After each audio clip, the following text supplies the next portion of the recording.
It's that time again. It's time for the Guns in the 701 with JD and the boys right here on KFYR 550, KFYR.com, 99.7 FM, iHeartRadio. Guys, how the heck are you? Happy New Year.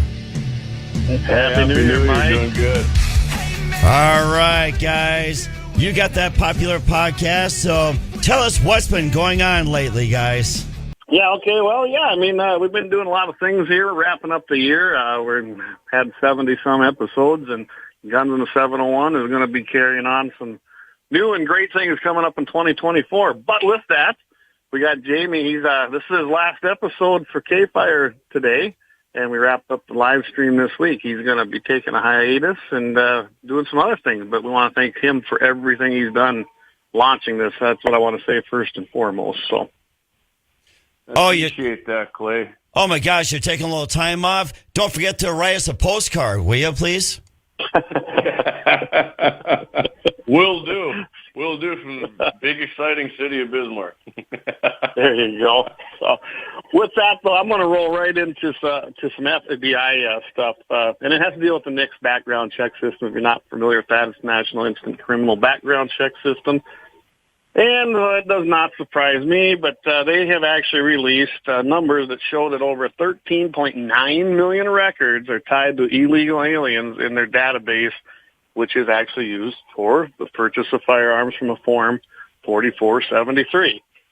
And, of course, when you have a flood of illegals coming across your border, and you've got states that are out there going to even issue them, photo IDs, driver's license, whatever it might be, it's going to make it very easy for them to actually pass that NICS background check system unless something's flagged. And what they talked about here is that they found more than 13.9 million of these incidences that involved illegal aliens, and it was things like they call it a unique prohibiting event.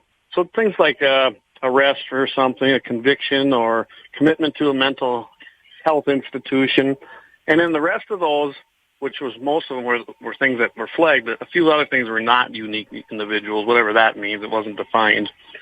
And NICS has a lot of descriptive information of individuals that are identified as being prohibited from receiving a firearm-related permit based on your federal and state firearms prohibitions. And that's why in North Dakota, if you get your concealed carry permit, I believe, what is that, Jamie? Is that a Class 1 or 2? And that essentially will let you bypass that 4473 in the state of North Dakota to purchase firearms, or handguns in particular, but all firearms. And I don't know, they probably do a little better job, I would think, here at a state level. But that's what that's all about when you get that concealed carry. Anything you want to add to that, Jamie? Yeah, I think if you get one or two, you can bypass it. I've slacked on that ever since we passed permitless carry. I haven't actually got my, concealed one or two. I should get it. You and me both. I haven't. I've never believed in buying my right to carry from the state anyway. So, but yeah. Yeah, I know it'd be nice to go to other states that have reciprocity with it. Okay, which one is the better one? Again, one, right? I don't even know on it. It's like I said, I have kind of been slack on it too, because we went to a constitutional carry here, so I haven't worried a whole lot about it. And in South Dakota, which is where I go mostly, also a non-resident can actually carry concealed in South Dakota as long as you're not prohibited without a permit. So, but I should get one just like you were talking, just for the sake of reciprocity of other states. And of course, you can bypass the new 4473 that's coming out in February. But I think so. This thing you're talking about, these illegals, it averaged out to about 1,300 of them a year that have been denied. But I imagine now that we're getting just absolutely invaded by tens of thousands of them, that this number is going to be going up. That'd be my guess, Clay. That'd be mine too, because that was based on their fiscal year 2022, and then basically the first part of 2023, which their fiscal year ends, June 30th or July 1st, something like that. Yeah, and I imagine now with over 25,000 of them coming in just about every week, the last number I've seen, that's going to get worse. December has been horrible here of this particular year with illegal, and they're not migrants, people. These are illegal aliens invading our country. And think about this. Yep. You go to a state like California, and when you look at this actual report as to what's happening, and I thought this guy made a really good point. He basically said that if you go to a state like California, you can get yourself a driver's license, which is a state-issued photo ID, and you've got nothing on your record. You've got no record of being deported, and you lie on the 4473. You know, just because it's illegal, no one does it, right? Yeah. I mean, they do it all the time, and you don't hardly get processed for it. I think they had 12 prosecutions in June of 2018, and by the way, that's the newest numbers I've got right now. There was roughly 120 or 112,000 denials, with only 12 prosecutions done by June of 2018. So basically, they're not prosecuting anybody at the ATF when you do lie on that form. So they do that. They get their photo ID, they lie, and boom, guess what? They get approved at an FFL dealer for a firearm at no fault of the FFL dealer. Yeah. So speaking of criminals, we had a guy in Minnesota, Crow Wing County. DNR's investigating it. Apparently, the crime involved a chainsaw, a tree stand, and a damaged hardwood. And evidence at the scene. Conservation officers were thinking the guy tried to steal a tree stand, which was on public land in Crow Wing County, which I just drove through Crow Wing County. But because the stand was locked, the guy didn't, you know what he did? He took his chainsaw, tried to take the whole thing. But Clay, as anybody who's ever cut trees down since you were a young person like you and I, you know if you don't do it right, the tree will fall over and pinch the chain bar in there, and you're not getting it out. And that's what this guy did. He couldn't get it out by himself. And so ruined the guy's tree stand and the tree and his hunt. And of course, you know, we've had stories before of people falling out of trees. I mean, you could have killed the guy or seriously wounded the person. And, you know, the fine for that in Minnesota, which you would have got is if they ever do catch the guy. They didn't catch him yet. I guess it's $375, which with that, you can just buy yourself a new chainsaw. And the guy who was a thief could have, you know, get some felling wedges so he can actually steal a tree stand from somebody next time he gives her a call. And apparently this is starting to be a big deal in Minnesota. So I guess I don't know how you're going to, other than, you know, chaining your stand to the tree, I don't know how you're going to keep them from getting stolen. Yeah, I don't either. I saw the picture of what they had in there on that article. I thought that was kind of funny, this chainsaw stuck in there. You know, I mean, yeah. Really? Cut a wedge out, buddy. I mean, learn how to cut a tree down, I guess, right? There you go. Evidently, he didn't know. And there's plenty of trees to practice on in Minnesota, so he should get out there and figure it out, right? Yeah, there is. So, all right, hey, Matthew Simon chimed in. I'm going to give you an update. Matthew Simon chimed in and said that number one, which is a North Dakota concealed carry permit, actually has better reciprocity. So there's the answer. Thank you, Matt. All right. That's the one I need to get. That's the one I need to get then, Clay. Me too. So, I Mike, said after we went the other way. We're going to hit a break here and come back then, Mike, or how do you want to run this morning? Let's go ahead and run through this here, by the way. You guys are doing great. Thank you. Thanks, Mike. All righty. Well, we'll move on then to number 3. So, yes, sir. Basically, NRA came out with a video, and it's basically about a South Carolina organization called Chicks with Triggers. I mean, you gotta love that, right? Chicks with Triggers, and sound like a lot of fun right there. But anyway, good triggers, not the bad kinds, right? That's right. And it's done by Robin Evans. She's the one who launched Chicks with Triggers in, basically 2020 when China virus was taking place, and a lot of firearm ownership was on the increase. We all know that. A lot of guns were being sold, and we've had, a 50-month streak now ever since, something like that, of mixed background checks, a record number. So that's great to see.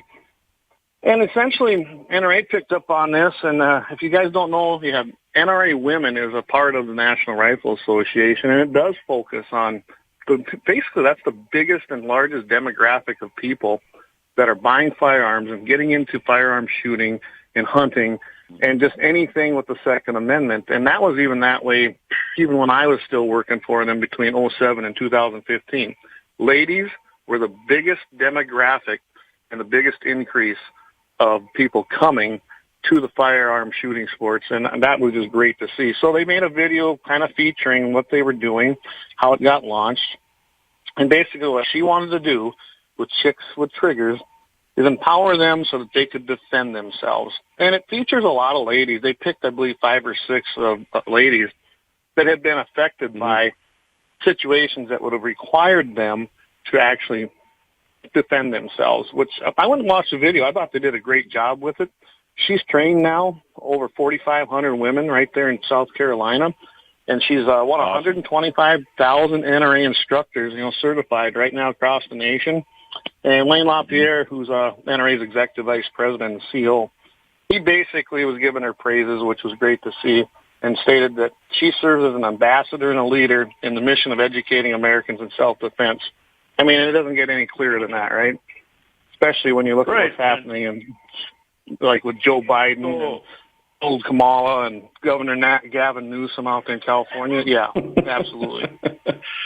So, Clay, a lot of people think that's a waste of money that the NRA does, which I think is ridiculous because all that's doing is getting people more involved in their Second Amendment rights and on our team.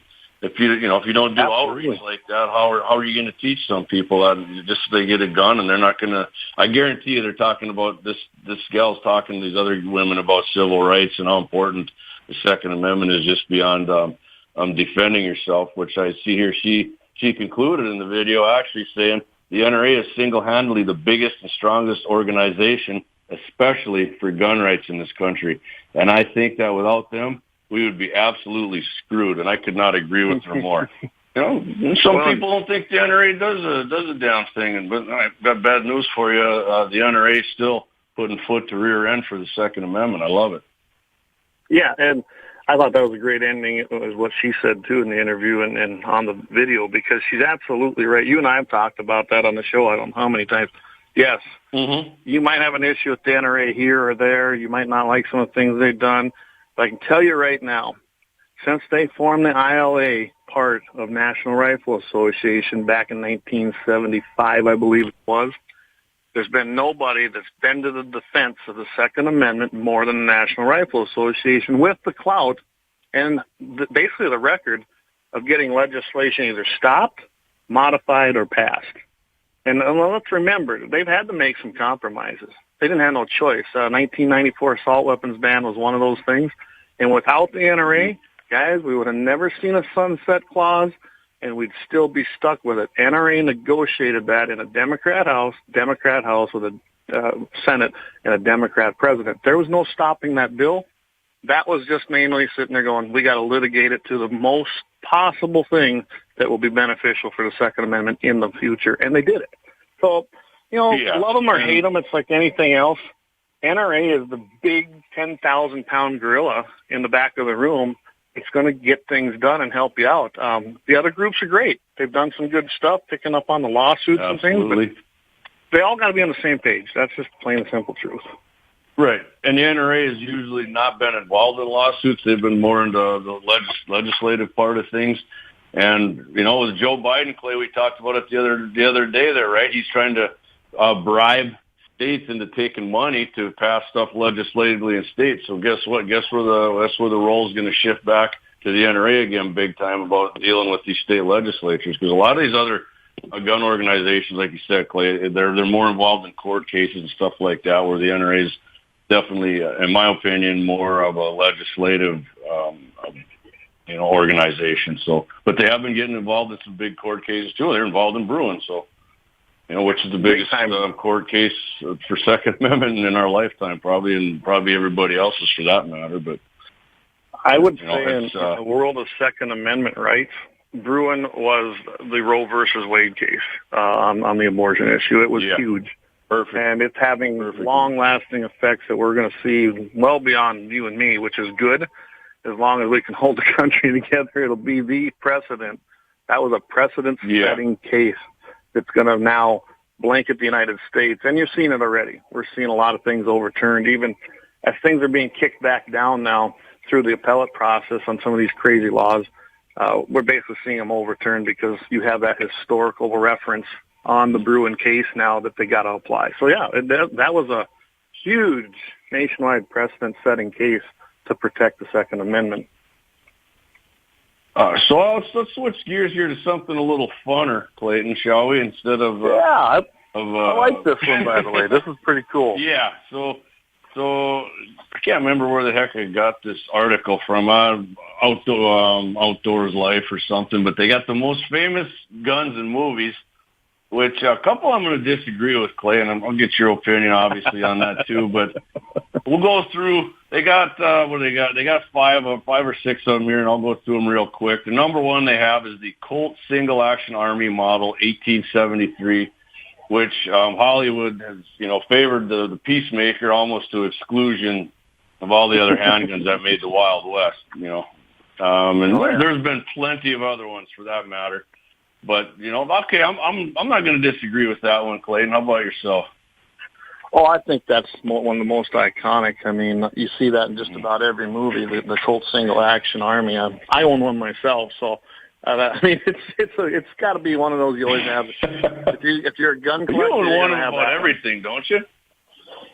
Getting there, it seems like. All right, so number two. They got Smith & Wesson Model 29, which Dirty Harry made famous. Is the 44 Magnum, the most powerful in the world, and a handgun that can blow your head clean off.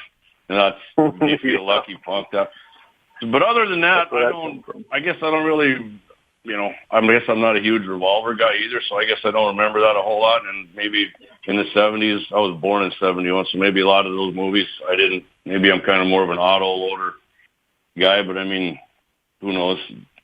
I don't know. I guess that's one of them, Clay. I'm going to say I don't agree with on the most famous guns in movies. I don't know. What do you think about the Model 29 there and being famous? All right, Mike. I'll tell you what. I'm going to keep going. Then how's that grab you until Clay gets back on? Okay, that'll be fine. We'll give it a few more minutes here. You bet. Number three, we got the Walther PPK, which is of course made famous in the James Bond movies. The 32 ACP. I'd agree with that one. Number four, we got the Thompson, Thompson submachine gun. Obviously, a bunch of war movies and the gangster movies, which I would agree with too. And then we got the Sharps Model 74, which, in my opinion, was only made famous in one movie, and that was Quigley Down Under with Tom Selleck. So I'm gonna throw that one off the list. And last but not least, Mike, they got the Winchester Model 73. Kind of the gun that won the West. I would agree with that one. That's in a lot of great movies over the years. But in my opinion, some guns that should have been on here. We got AR-style rifles, of course, with John Wick, Scarface, and Heat, First Blood, and of course Glocks. Glocks should definitely be on here because they're in just about every Hollywood movie there is, and double-barrel shotguns, Mike. But with that, Mike, if Clay's not back on, I'll tell you what, I'm going to let you go here. I appreciate the time, and I'd just like to thank KFYR for having me on here with Clay. Clay's going to continue doing this every Friday. I don't know if he's going to be on with us by himself or with another guy. Right. He can always be on with Todd and Jesse. They're always his companions. So, yeah, I'm back. I don't know what happened on my phone, but I'm back. Okay, yeah, no biggie, Clay. I got through it, and I was just we're just kind of wrapping it up. I just was telling everybody you're going to continue doing the show Fridays here. I'm not quite sure what your plan is, and I'm just thanking KFYR for giving us a chance, especially Todd Mitchell, who brought us in there and had a meeting with us and gave us this opportunity, and me, and Clay's going to continue doing it. And I just thank everybody who's listened to the show and enjoyed listening to it because I've enjoyed doing it. Oh, absolutely, Jamie, and we couldn't have done it without you. You and I started this baby up here in August of 2022, something like that, 2023. I don't even remember it. It was 2022. So over a year and a half, it's been a great ride, and I hope we've basically enlightened a lot of people. And I can tell you what the plans are. Show's moving forward. I got to talk with Todd, and I'm going to also have some of the guys that are going to be helping with the show after the first of the year. And they're also going to be calling in with me every Friday.